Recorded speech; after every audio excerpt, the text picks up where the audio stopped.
Hi guys, I'm here with Rowan. Her channel is Rowan Ellis. Rowan makes these really amazing videos that are like media critiques through a queer feminist lens. Yes, would that be an accurate description? Yes. So I thought while I have her here, we would talk about YouTube's very favorite topic, feminism. How did you become or decide that you were a feminist? I don't think it was like here's my decision, this is who I am now kind of moment. So I went to an all-girls school, so I feel like there was kind of trickles of it. It was always taught, like when we were doing work in English, we would have a focus on female writers, especially for our last year. So it was kind of something that was just always assumed to be on our minds. But I don't actually know whether the word feminism was used. The word or the label feminism was and kind of still is unnecessarily controversial.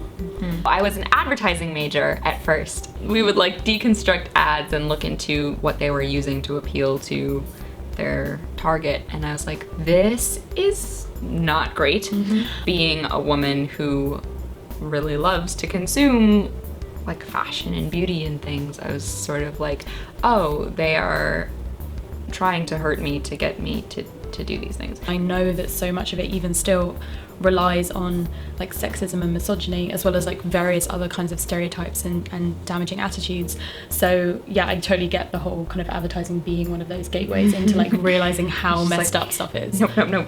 How do you think your understanding of it has changed, or your practice of it, I guess, has changed? So I feel like my understanding of intersectionality is probably the biggest thing that's developed. When I got it a little bit more settled and started to dig a bit deeper into it, it became something that was like intrinsically linked to my feminism, and like I couldn't practice it without having that kind of thought process going on at the same time. With intersectionality, like I come at it from different angles, so like myself being a queer woman means that like my identity feeds into that, but also knowing, so at university I was the president of the LGBT society, and so I had a responsibility to look out for like every member of that community as well.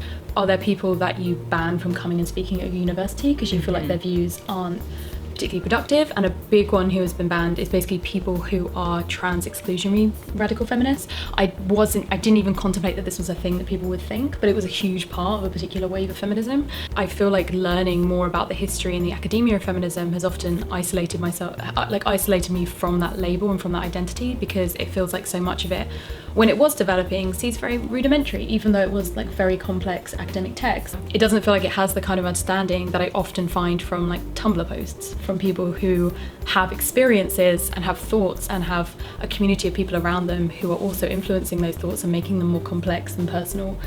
That to me is where I feel more comfortable. I think my feminism has gotten a lot more intersectional over the years too. I had a lot more internalized racism than I had internalized misogyny, so it just took longer to break down, and it took a lot of really, really awful, sad events for me to start kind of rallying around my community that way. My feminism has never been academic.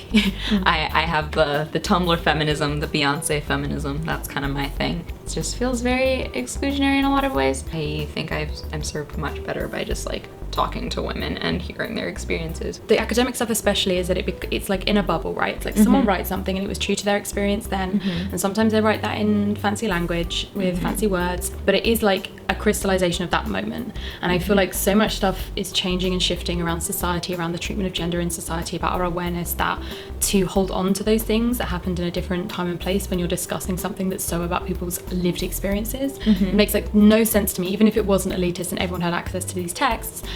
It just wouldn't make any sense. Better for me to listen to what people, exactly like you said, listen to people's experiences and get your thoughts from empathy rather than from academia. And I think the other kind of problem with academic feminism is you often don't reach it until you're of an age where there's already so much to undo. Yeah.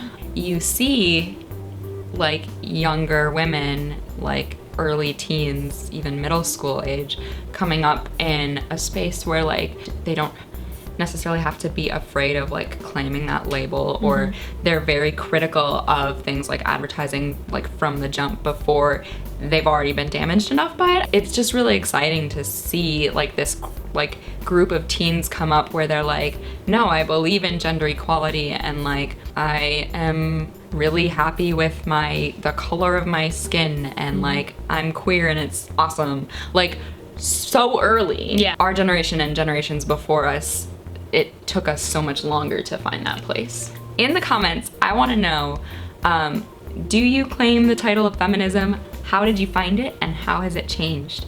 Cool.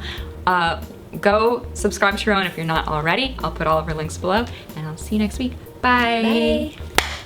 Nailed it. Yay.